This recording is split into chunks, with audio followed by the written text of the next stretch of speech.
ஒரு காட்டில் ஒரு சிங்கம் தன் குடும்பத்தோடு சந்தோஷமாக வாழ்ந்து வந்துச்சு. அதுக்கு ஒரு மனைவியும் 2 குட்டி சிங்கங்களும் இருந்துச்சு. அந்த குடும்பம் எந்த கவலையும் இல்லாம அங்கு வாழ்ந்து வந்தது. ஒரு நாள் அந்த ஆண் சிங்கம் உணவு தேடி வெளியே போச்சு. அந்த சிங்கம் மோப்பம் பிடிச்சிட்டு போயிட்டு இருந்துச்சு. அப்போ அங்க ஒரு நரிக்குட்டி இருந்துச்சு. அந்த நரிக்குட்டி ரொம்பவே பயத்தில் நடுங்கிக் கொண்டு இருந்தது. அதோட கண்கள் மூடியிருந்தது. சிங்கம் அந்த நரிக்குட்டியை தன் வாயில் கவ்வி தன் வீட்டுக்கு கொண்டு போச்சு. பெண் சிங்கம் அந்த நரிக்குட்டியை பார்த்து, இப்போ நமக்கு 3 குழந்தைங்க. இவங்க 3 பேரையும் நம்ம ஒன்னாதான் வளர்க்க போகிறோம், அப்படி சொல்லுச்சு. ஒரு நாள் அப்பா சிங்கமும் அம்மா சிங்கமும் வெளியே உணவு தேடி போய் இருந்தாங்க.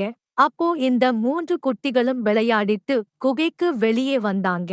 அப்போ ஒரு பெரிய யானை அந்த வழியா வந்துச்சு. அந்த யானையை பார்த்ததும் 2 சிங்க குட்டிகளும் ஆக்ரோஷமா உருமிக்கிட்டு அந்த யானையை துரத்த ஆரம்பிச்சிட்டாங்க. Powered by Dubverse. அன்றிரவு அந்த 2 சிங்க குட்டிகளும் தங்களோட அம்மா கிட்ட, அம்மா இன்னைக்கு ஒரு யானை வந்துச்சு, நாங்க 2 பேரும் அந்த யானையை துரத்தியடிச்சோம். ஆனால் நரிக்குட்டி பயந்து குகைக்குள் ஒளிஞ்சிட்டு இருந்து அப்படின்னு சொன்னாங்க. அதை கேட்டதும் நரிக்குட்டி அவமானத்தில் ரொம்பவே அழ ஆரம்பிச்சது. அந்த நரிக்குட்டி சொல்லிச்சு, என்னோட பழக்க வழக்கங்கள் உங்களை விட ரொம்ப வித்தியாசமா தான் இருக்கு.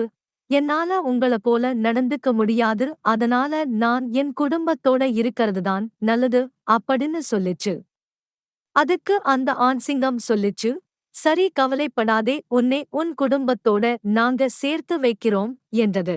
மறுநாள் அந்த சிங்கங்களும் நரி குட்டியும் அந்த நரியின் குடும்பத்தை தேடி காட்டுக்குள் போனார்கள்.